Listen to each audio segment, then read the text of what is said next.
Hey there, everyone, and welcome back to another reading with Snickerman. Now, this one is called Blink. It is, yes, yet another My Little Pony based one. And it was suggested by Datpone Wolf. Now, keep in mind, all of these suggestions come from the same server. That being said, I'm not sure if I'm crediting the right people, because they keep changing their nicknames between different things. So, if anyone knows what the actual name to credit is, the video is going to keep the nickname that they had at the time that I recorded this. I will put the official name to be credited in the description. Also, because it's My Little Pony, and I know a lot of people seem to not want to be listening to that stuff or deal with that stuff, I'm going to put it out there now. You don't like it, you don't want me to do it, well, don't watch it and ignore the fact that it exists. I'm doing it anyway. I really don't care what stories I'm suggested to read. If they're good, awesome. If they're not, I'll say it outright. Plain and simple. I've read some really, really weird stories out there. Can't really top some of the shit I've seen. That said, if you want to suggest a story that you want me to look into, I don't care what kind of story it is, as long as it is not too childish, it is not filled with grammatical errors to the end of time, and it is not too pornographic. I'm sorry, but I will not deal with that crap. I'm sorry, but no. That will not be readings on my channel. Not the main one, anyways. That being said, here we have Blink by someone going by the name of Zappinator. Published June 2015, so this is a couple years old. Fair amount of people have read it. Apparently it's been enjoyed quite a bit. And based on this description right here, it says Twilight does some research into her tried and true teleportation spell. As with the others that I have posted about, don't have any idea for much into the show, so not much to go on. But I do know about teleportation spells because Dungeons and Dragons. Gotta love spellcasters.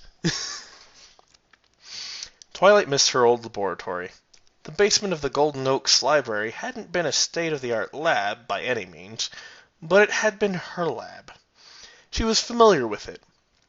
Twilight could still recall the tick-tock of the aged clock hanging from the wall in that basement. When she'd first set up shop there, she had immediately become frustrated with the incessant noise, and had resolved to have the clock removed as swiftly as possible. Of course, other things had come up, and the clock's removal was constantly postponed for one reason or another. Her laboratory in her new castle had a silent clock. It was too quiet for her liking. Twilight resolved to have a ticking clock brought in as soon as possible. Twilight sighed, breaking the oppressive silence of the large room. It was also bigger than her old lab, but she certainly wouldn't complain about that. The new laboratory was still underground, like the old one, but had almost twice as much floor space to work with, though, of course, almost all of the available floor space was hidden beneath machines, instruments, and lab tables. With all of that room and equipment, Twilight was essentially free to experiment as much as she wanted with whatever she wanted. She had been taking advantage of it lately, but not with anything too groundbreaking. All of that was about to change, though, for Twilight had come up with a project that could very well change Equestria forever. Spike, did you bring the apples? Twilight paused, and affixing a pair of large black goggles over her eyes to glance aside at her draconic assistant. Yeah, I got a whole basket of 'em, just like you asked. Spike, standing nearby, hefted a basket of ripe red apples in his arms for emphasis.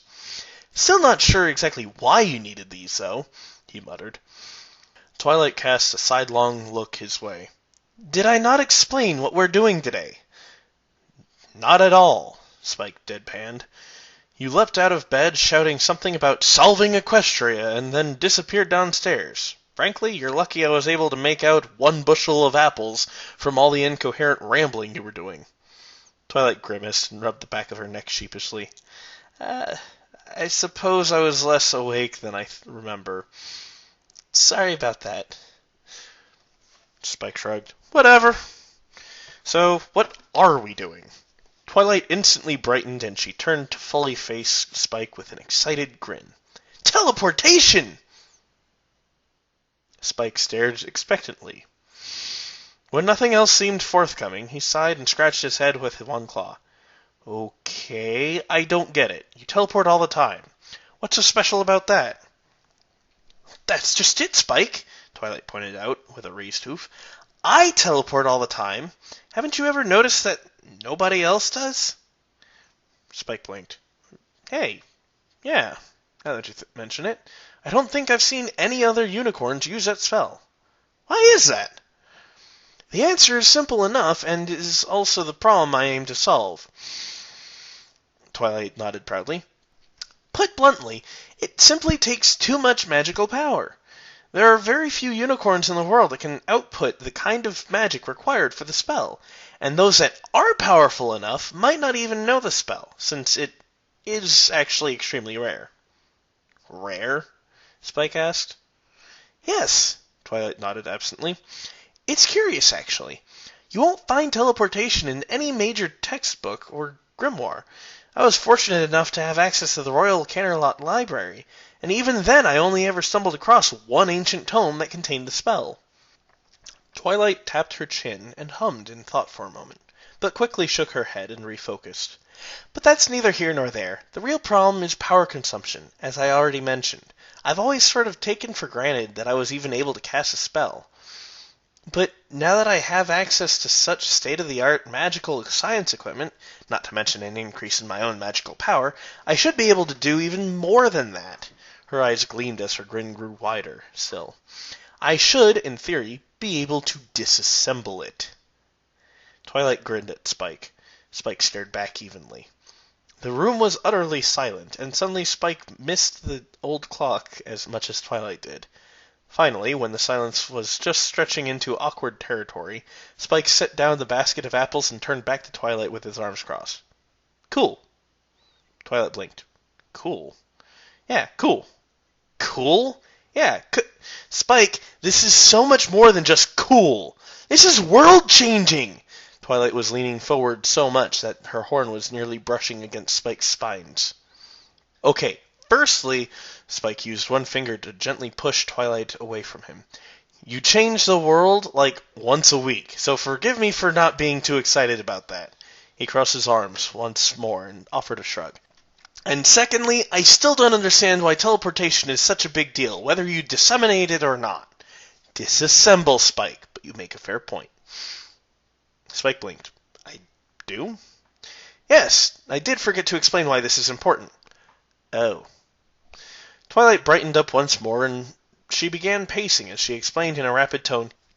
"You see, if I can disassemble the spell into its component magical parts, I can replicate those parts in gem matrices and enchantments. Essentially, I'll be able to bottle the teleportation spell in an amulet, wand, or any sort of magically conductive object. This would let less magical unicorns activate the spell for a fraction of the original energy requirement and recharge it a little bit at a time whenever they need to." She paused in her pacing and pushed her goggles up to her forehead. "But you're right, my own personal teleportation was convenient, but it's not a huge deal for everybody else to live without it. The real beauty of this project is scalability. Once I create the spell matrix and enchant an item to cast a simple teleportation spell, creating a bigger one will be a breeze. Why, we could scale up to teleport rooms full of ponies, or entire buildings. Trains would become obsolete as ponies would be able to instantly warp from one city to another. Just hop on Twilight Sparkle brand telepad and away you go! One blink and there you are at your destination." Spike opened his mouth and closed it. Finally he managed to utter, "Twilight Sparkle brand telepad?" Twilight blushed. "Okay, the name is a work in progress." "Well, you sold me on the idea, at least," Spike nodded. Twilight reached out and rubbed his spines with a forehoof. "Always glad to have your support, my number one assistant." She giggled as she turned and headed for one of the various machines filling the room. To a lay pony, all of the devices and contraptions seemed similar enough that most couldn't tell them apart. Twilight, of course, knew each one like the back of her hoof, and this one in particular was among her favorites. While on the surface, it looked much the same as any of the other large stainless steel boxes covered in lights and switches.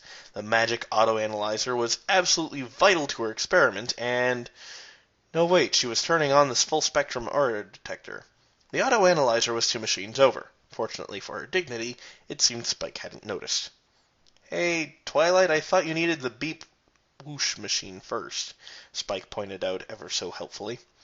Twilight whirled around with a sheepish grin, rubbing the back of her neck. Yes, I know we need the Wait, beep whoosh? Spike nodded. Yeah, you know, the beep whoosh machine. He pointed at the magic auto-analyzer as if it were the simplest thing in the world. "It's not a beep whoosh machine," Twilight exclaimed. "It's a very complex piece of magical analysis equipment, and it should be treated and referred to with respect." Spike shrugged. "It also goes beep whoosh when you use it." Twilight stared, gaping for several moments before finally letting out a defeated sigh. "Yeah, it does," she muttered as she finally turned and walked to the correct machine. As he watched Twilight set up the first of many devices needed for the day's work, Spike idly scratched the side of his neck and asked, "So, how come nobody else has ever fiddled with the teleportation magic?"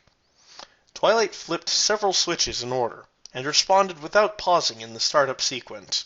"Well, you'd actually be surprised how much magic gets lost or forgotten over the ages. As powerful and knowledgeable as they are, ancient unicorn scholars had awful documentation on their work. There's a good chance teleportation was a lost art before I stumbled upon it in the Royal Library." "Is that why you're so crazy about taking notes?" "I am not crazy about taking notes!" Twilight finally turned to the last dial, and nodded in satisfaction as the machine whirred to life. "Spike, take a note that we successfully activated the magic auto-analyzer." Spike rolled his eyes, but picked up a quill and paper and did as he was asked without complaint.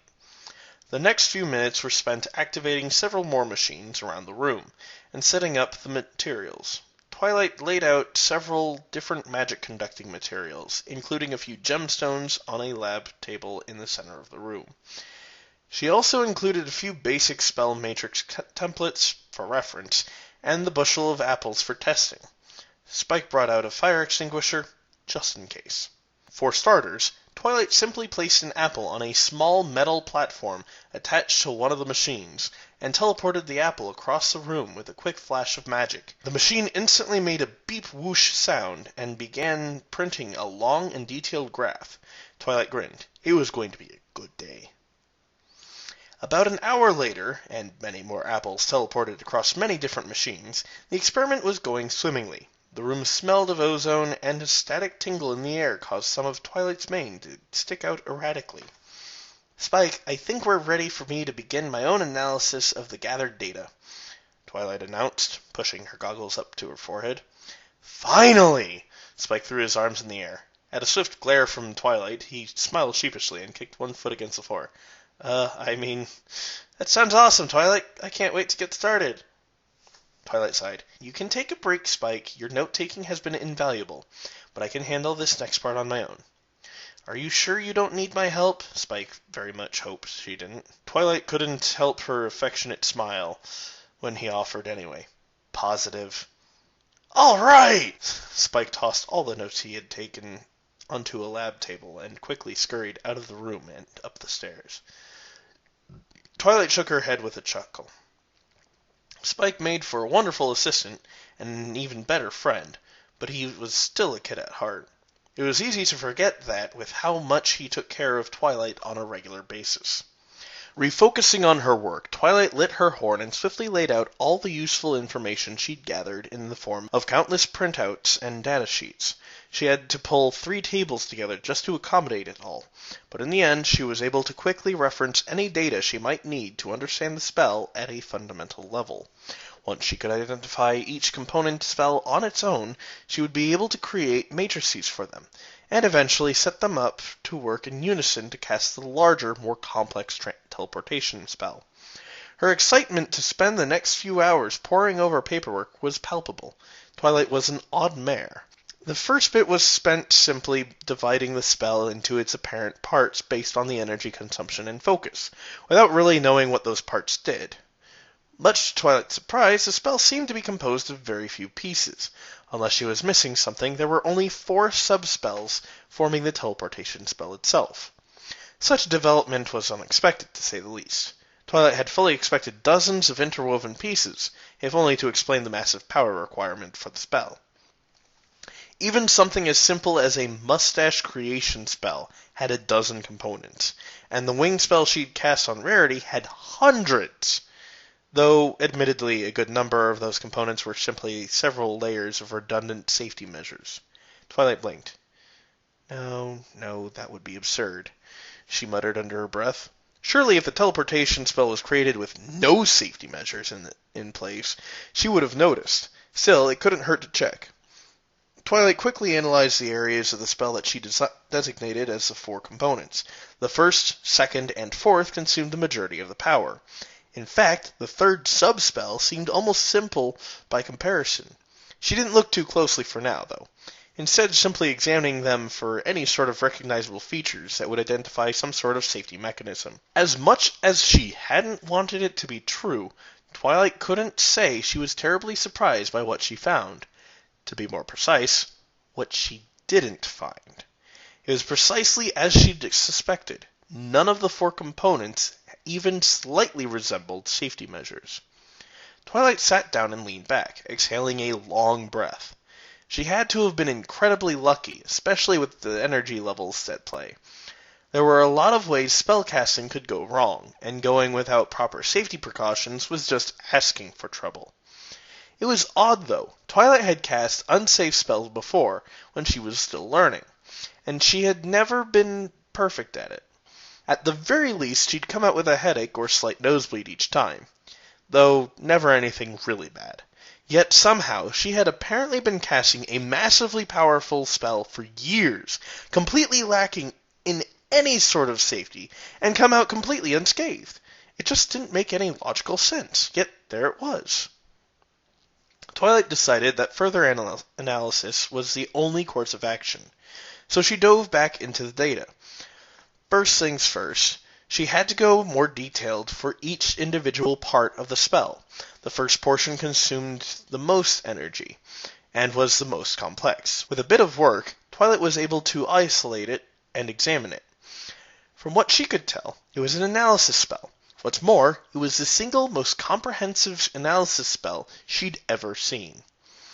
Twilight's mouth fell further and further open as she continued her examination of the spell pattern. It was almost unbelievable in its power and elegance. She couldn't say for certain yet, but Twilight was reasonably sure that this analysis spell could retrieve and store information on something down to the very assembly of its molecules. Though, oddly enough, it didn't seem to do anything with the information. It simply copied down the molecular makeup of whatever it was used on, then stored that information for something that one of the other 3 components would do.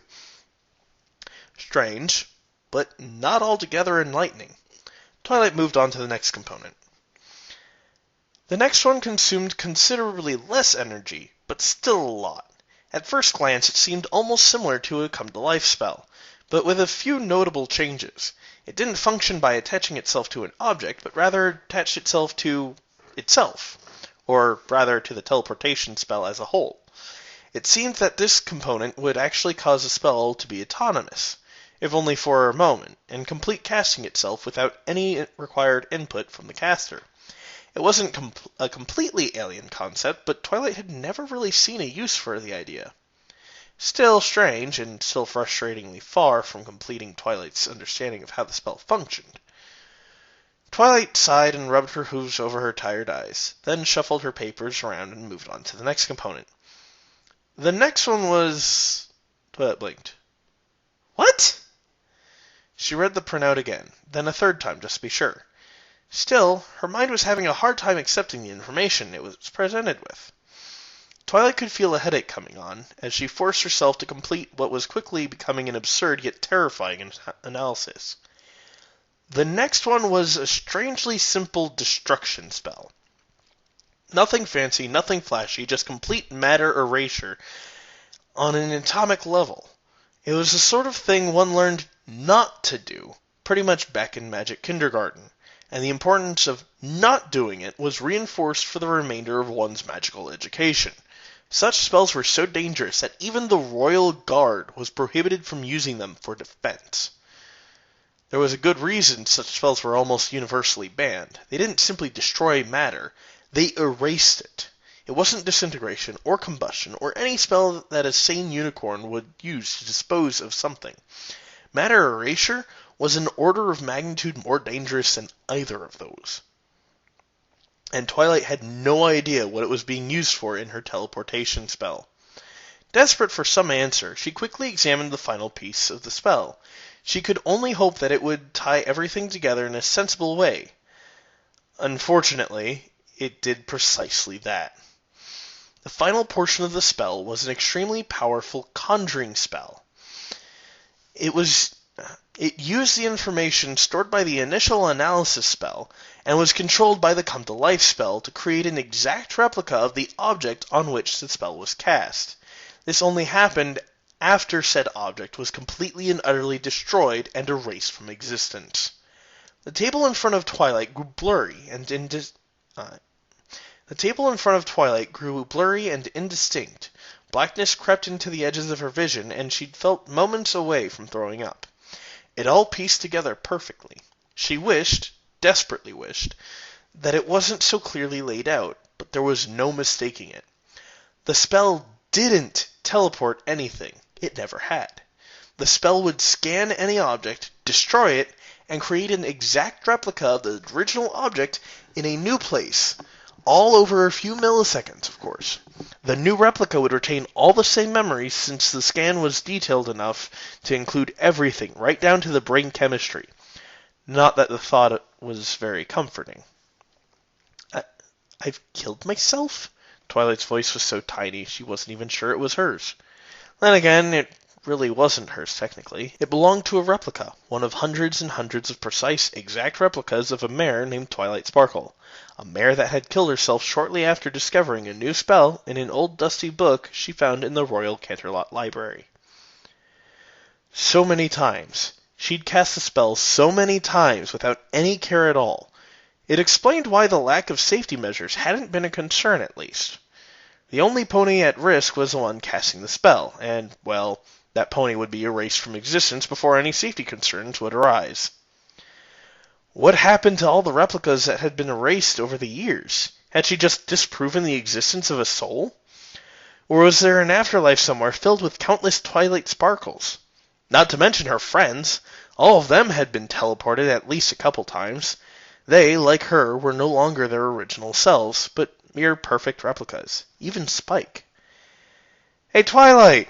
The door to the lab burst open, revealing a grinning dragon half hidden behind a high-stacked plate. "You've been down here for a while, so I brought sandwiches." Twilight gasped and quickly wiped her eyes. She faked a quick smile as she turned to face Spike. "Oh, Spike, thank you." Spike chuckled. "No problem. I know how you get sometimes. You'd forget to eat for days if I wasn't around, you know?" The little giggle that escaped Twilight surprised her with how genuine it was. Spike set the tray of sandwiches down on the table, then turned to Twilight's table full of data and printouts. "Geez, that's a whole lot of magic stuff." He scratched his chin idly. "You make any sense of it, or what?" Twilight stared for a few moments, breathing slowly and carefully. Finally, she spoke through a quiet breath. "Nope, I don't think this particular experiment is going anywhere, to be honest." "Oh, really?" Spike crossed his arms. "You didn't find out anything cool?" "Nothing you need to worry about." Spike smirked. "I think Celestia's rubbing off on you. You're getting cryptic." They both shared a small chuckle before Spike asked, "So you're sure that it's a total dead end?" Twilight shivered, but gave a quick nod. "Oh well," Spike shrugged, and turned to the tray of sandwiches. "Oh well?" Twilight repeated, aghast. "Well, yeah, oh well." Spike tossed half a sandwich in his mouth and went on through a mouthful of crumbs. I mean, sure, it's too bad that it worked out that way, but you're the best magician around. If you can't do anything about it, then you can't do anything about it. Dwelling on it won't change anything, so I say forget about it and move on, you know? He paused to take another bite. No sense in worrying about something you can't change. Silence fell over the room for a moment as Twilight thought over what Spike had said. Spike, for his part, continued to obliviously munch on a sandwich, humming in satisfaction. It was so easy for Twilight to forget that he was just a kid at heart, especially given how much he took care of her at times. "Oh, Spike," Twilight giggled, and pulled him in close for a tight hug. "I love you, you know that?" "Oh, come on!" Spike wriggled in a grip. "Way to get sappy, Twilight." Twilight hummed happily. After a few more moments of futile struggle, Spike finally relented. He twitched, then slowly, awkwardly wrapped his tiny arms as far as they could go around Twilight. I guess I love you too, a beat. Now will you let me go? No. Okay.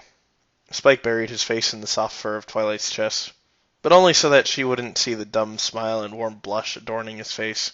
Twilight lit her horn and named a simple disintegration spell at the papers covering the 3 lab tables, reducing them to a scattering of white powder in the blink of an eye. She held Spike dearly, feeling the warm scales pressed against her.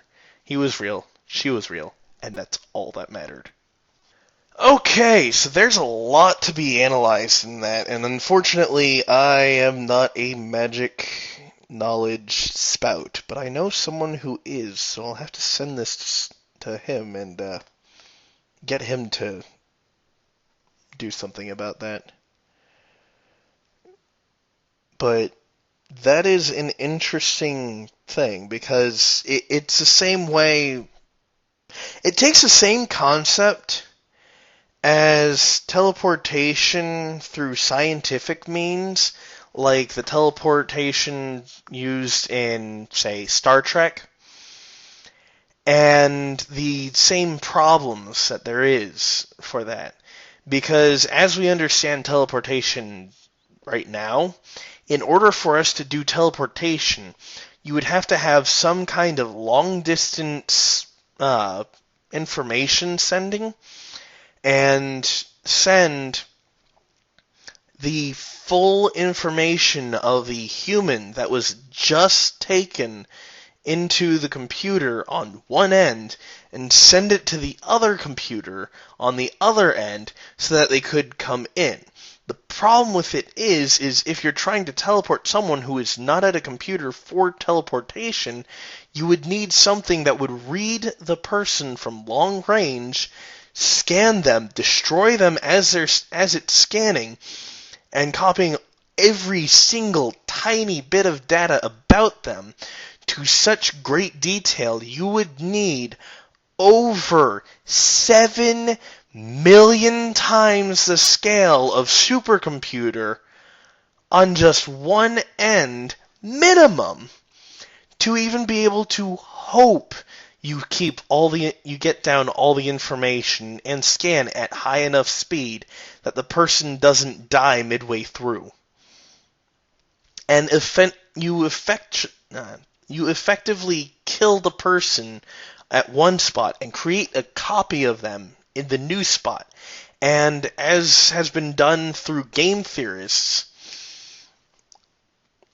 as has been proven through game theory, or not game theorists, film theorists,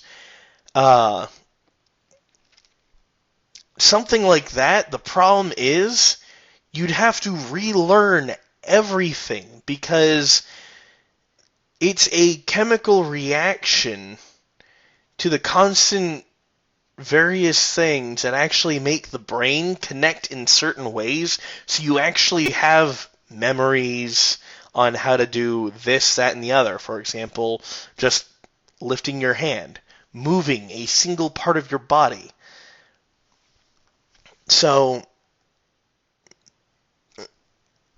in order for that to be even remotely possible, there'd have to be a way to do an exact copy of even that, the chemical makeup of the connections that are nerves that aren't even fully connected, I guess, would be the thing. I'm not someone who actually knows all the details in this stuff. I'm just giving what little I can on the topic. But that is an amazing analysis of the spell. Yeah, it's the multiple pages is just for comments. This was amazing. I actually do like how in-depth it goes.